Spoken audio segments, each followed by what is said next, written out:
Bismillahirrahmanirrahim. Assalamualaikum warahmatullahi wabarakatuh. Perkenalkan, nama saya Fauzia Ramadhani dengan NIM 21030150209 dari kelas Penyaskes Reke Angkatan 2021. Baik, di sini saya akan menjelaskan materi tentang basic skills dan preparatory skill, yang dimana preparatory skills itu dalamnya ada self-style dan mental imagery. Baik, di sini saya akan menjelaskan materi tentang basic skill, yang dimana basic skill adalah keterampilan dasar yang bisa merajuk kepada berbagai bidang, baik dalam konteks pekerjaan, pendidikan, atau kehidupan sehari-hari. Basic skill atau keterampilan dasar mencakup sejumlah aspek penting yang diperlukan dalam berbagai aspek kehidupan. Berikut adalah beberapa poin materi tentang keterampilan dasar. Yang pertama ada keterampilan komunikasi, yaitu kemampuan berbicara dengan jelas dan efektif, kemampuan mendengarkan dengan penuh perhatian, kemampuan menulis dengan baik. Yang kedua, kemampuan berpikir kritis, yang dimana proses berpikir kritis untuk menganalisis informasi, kemampuan mengevaluasi berbagai sudut pandang, dan keterampilan pengambilan keputusan yang informasional. Yang ketiga, keterampilan pemecahan masalah, yang dimana proses identifikasi, analisis, dan pemecahan masalah, penggunaan metode ilmiah untuk menyelesaikan masalah, kreativitas dalam mencari solusi. Yang keempat, ada keterampilan manajemen waktu, pengaturan dan pengelolaan waktu secara efisien, prioritasi tugas dan proyek, penghindaran prokrastinasi. Yang kelima, keterampilan komputer, penggunaan dasar perangkat keras dan perangkat lunak komputer, kemampuan mencari informasi dan berkomunikasi secara daring. Yang keenam, keterampilan presentasi, persiapan dan penyampaian presentasi yang efektif, penggunaan alat bantu seperti grafik, visual, dan teknologi. Yang ketujuh, keterampilan interpersonal, kemampuan bekerja dalam tim, kemampuan berinteraksi dengan orang lain secara positif, memahami empati dan komunikasi nonverbal. Yang kedelapan, keterampilan keuangan pribadi, pengelolaan uang, anggaran, dan perencanaan keuangan, investasi dan penghematan. Sebagai landasan untuk memahami dan mengembangkan keterampilan dasar yang diperlukan dalam berbagai konteks kehidupan, terus melatih dan mengasah keterampilan-keterampilan ini dapat membantu meningkatkan kemampuan Anda dalam berbagai aspek kehidupan. Materi yang kedua yang saya akan jelaskan adalah preparatory skill atau keterampilan persiapan, merujuk pada kemampuan dan langkah-langkah yang diperlukan untuk mempersiapkan diri sebelum melakukan tugas atau proyek tertentu. Ini melibatkan perencanaan, riset, dan organisasi untuk memastikan tugas atau proyek berjalan dengan baik. Berikut adalah materi yang lebih rinci tentang preparatory skills. Yang pertama, definisi preparatory skills, yaitu keterampilan persiapan adalah serangkaian kemampuan yang digunakan untuk merencanakan, mempersiapkan, dan mengatur diri sendiri sebelum menjalankan tugas atau proyek tertentu. Yang kedua, komponen keterampilan persiapan, yang itu ada di sini ada perencanaan, yaitu proses merencanakan langkah-langkah yang akan diambil untuk mencapai tujuan. Ini mencakup menentukan prioritas, waktu, dan sumber daya yang diperlukan. Yang kedua, riset dan pengumpulan informasi, di mana kemampuan mencari, mengevaluasi, dan mengumpulkan informasi yang relevan untuk tugas atau proyek. Ini termasuk mengidentifikasi sumber yang dapat diandalkan. Yang kedua, pengorganisasian, di mana kemampuan mengatur sumber daya, waktu, dan materi dengan efisien. Ini melibatkan pemilihan alat atau metode yang sesuai. Dan yang ketiga, pemecahan masalah, kemampuan mengidentifikasi potensi hambatan atau masalah yang mungkin muncul selama tugas atau proyek dan merencanakan cara mengatasinya. Yang keempat, langkah-langkah dalam keterampilan persiapan. Ada pendefinisian tujuan, yaitu tentukan apa yang ingin dicapai atau hasil yang diharapkan dari tugas atau proyek. Yang kedua, perencanaan langkah-langkah, identifikasi langkah-langkah yang diperlukan untuk mencapai tujuan dan buat rencana kerja. Yang ketiga, pengumpulan informasi, cari sumber informasi yang diperlukan untuk mendukung tugas atau proyek.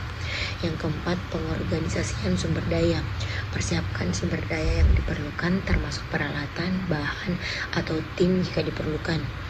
Yang kelima, ada pemecahan masalah, identifikasi potensi hambatan atau tantangan yang mungkin muncul dan merencanakan cara mengatasinya.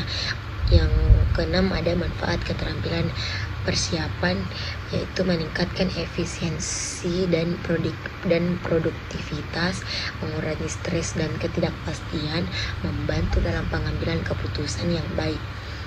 Yang ketujuh, ada kasus studi, contoh-contoh situasi di mana keterampilan persiapan digunakan dengan sukses dalam berbagai konteks seperti proyek bisnis, akademik, atau pribadi. Keterampilan persiapan sangat penting dalam mencapai tujuan dan mengelola tugas dengan baik. Dengan merencanakan, mengorganisir, dan mempersiapkan diri secara efektif, individu dapat lebih sukses dalam tugas-tugas mereka, baik dalam kehidupan pribadi maupun profesional. Baik, di sini saya akan menjelaskan materi tentang self-talk, yang dimana self-talk adalah dialog internal atau percakapan yang kita miliki dengan diri sendiri. Ini memengaruhi cara kita berpikir, merasa, dan bertindak. Materi tentang self-talk melibatkan pemahaman tentang jenis self-talk yang ada dan cara mengelola atau mengubahnya. Berikut beberapa poin materi tentang self-talk. Yang pertama, ada jenis self-talk, yang yaitu memiliki jenis self-talk positif, di mana self-talk yang mendukung dan memotivasi, seperti memberi diri sendiri pujian atau dorongan. Adapun jenis self-talk negatif, yaitu self-talk yang merendahkan diri, meragukan diri, atau pesimis dengan diri sendiri. Dan ada juga jenis self-talk yang netral, yaitu self-talk yang bersifat deskriptif tanpa nilai positif atau negatif. Yang kedua, ada dampak self-talk, di mana pengaruh terhadap emosi, yaitu self-talk negatif dapat menyebabkan stres, kecemasan, dan depresi. Sementara self-talk positif dapat meningkatkan kepercayaan diri dan kebahagiaan. Adapun pengaruh terhadap kinerja, yaitu self-talk yang positif dapat meningkatkan kinerja dan produktivitas, sementara self-talk negatif dapat menghambat prestasi. Yang ketiga, ada memahami pola self-talk, di mana yaitu bagaimana mengenali pola self-talk Anda sendiri, mengidentifikasi momen di mana self-talk negatif muncul. Yang keempat, mengubah self-talk negatif dengan cara teknik reframing, atau mengubah cara Anda melihat situasi atau diri sendiri dalam konteks yang lebih positif, menggantikan pikiran negatif dengan pernyataan positif. Yang keempat, ada mengasah self-talk positif, yaitu meningkatkan kesadaran diri terhadap self-talk positif, mengulangi afirmasi atau pesan positif kepada diri sendiri. Yang kelima, pengelolaan stres, yaitu menggunakan self-talk positif untuk mengelola stres dan tekanan. Yang keenam, peran dalam pengembangan diri, yaitu bagaimana self-talk memengaruhi perkembangan diri, kepercayaan diri, dan kesejahteraan pribadi. Yang ketujuh, latihan dan kesadaran, yaitu harus berlatih secara teratur untuk memperbaiki self-talk, dan kesadaran diri tentang self-talk adalah langkah awal untuk mengubahnya. Materi ini dapat membantu individu memahami pengaruh self-talk pada kehidupan mereka dan memberikan alat-alat untuk mengelola dan mengubah self-talk menjadi lebih positif dan membangun. Baik, yang Selanjutnya saya akan menjelaskan materi tentang mental imagery yang juga dikenal sebagai visualisasi mental. Adalah proses membentuk gambar mental atau pengalaman dalam pikiran Anda tanpa melibatkan panca indera fisik, dan ini adalah alat kuat yang digunakan dalam berbagai konteks termasuk olahraga, kreativitas, relaksasi, dan peningkatan kinerja kognitif. Berikut beberapa poin materi tentang mental imagery. Yang pertama, definisi mental imagery, yaitu pengertian visualisasi mental sebagai proses membentuk gambar atau pengalaman dalam pikiran. Yang kedua, ada tujuan mental imagery, yang dimana menggambarkan kejadian masa depan atau tujuan yang ingin dicapai, meningkatkan kinerja dalam berbagai bidang seperti olahraga, seni, dan pekerjaan. Yang ketiga, penggunaan dalam olahraga. Bagaimana atlet menggunakan mental imagery untuk mempersiapkan diri dan meningkatkan kinerja mereka. Simulasi dalam pikiran dari gerakan dan teknik yang diinginkan. Yang keempat, kreativitas dan seni, yaitu penggunaan visualisasi mental dalam menciptakan karya seni atau menemukan solusi kreatif. Yang kelima, manfaat kesehatan mental, yaitu penggunaan mental imagery untuk mengurangi stres, kecemasan, dan membangun ketenangan batin. Yang keenam, langkah-langkah dalam mental imagery, yaitu proses membentuk gambar mental yang jelas dan hidup, bagaimana merangsang semua indera dalam pengalaman mental. Yang ketujuh, berlatih mental imagery, yaitu cara melatih diri untuk menjadi lebih terampil dalam visualisasi mental, frekuensi dan konsistensi dalam latihan. Yang kedelapan, kasus studi, yaitu contoh-contoh situasi di mana mental imagery telah digunakan dengan sukses. Dan yang kedelapan, batasan mental imagery, yaitu ketidakmungkinan menggantikan praktik fisik sepenuhnya dalam beberapa situasi.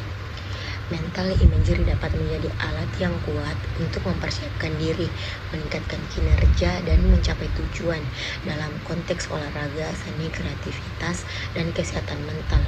Visualisasi mental dapat membantu mencapai potensi terbaik mereka. Adapun tujuan mental imagery, yaitu visualisasi mental sering digunakan untuk mencapai tujuan, merencanakan tindakan, atau merasakan keberhasilan di masa depan. Ini dapat digunakan untuk meningkatkan kinerja dalam berbagai konteks termasuk olahraga, seni, dan bisnis.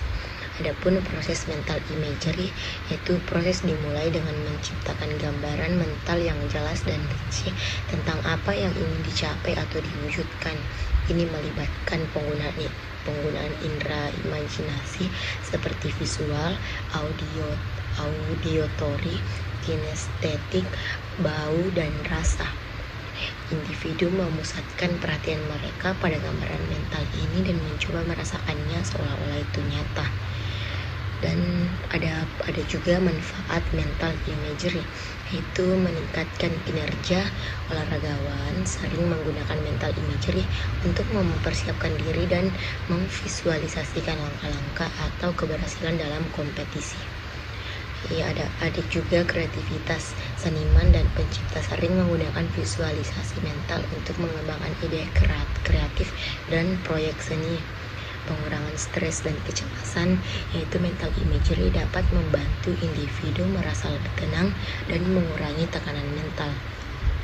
Dan ada juga teknik-teknik mental imagery, yaitu visualisasi positif, menciptakan gambaran mental tentang kesuksesan dan pencapaian tujuan. Dan visualisasi kinestetik, merasakan gerakan atau tindakan dalam pikiran Anda. Dan visualisasi auditori, mendengarkan suara atau percakapan dalam pikiran Anda. Ada juga pelatihan mental imagery, yaitu individu dapat memperbaiki keterampilan visualisasi mental mereka melalui latihan reguler. Dan langkah pertama adalah meningkatkan kesadaran diri tentang cara mereka menggunakan mental imagery. Dan ada juga batasan mental imagery, yaitu mental imagery tidak selalu dapat menggantikan latihan fisik atau tindakan nyata dalam situasi tertentu. Setiap orang memiliki tingkat kemampuan dan preferensi yang berbeda dalam menggunakan mental imagery. Mental imagery adalah alat yang kuat untuk membantu individu merencanakan, mencapai tujuan, dan mengembangkan kreativitas dalam berbagai konteks dari olahraga hingga seni. Keterampilan visualisasi mental dapat membawa manfaat yang signifikan. Baik, itu saja yang bisa saya sampaikan dalam materi ini. Sekian dan terima kasih. Kurang lebihnya mohon dimaafkan. Wassalamualaikum warahmatullahi wabarakatuh.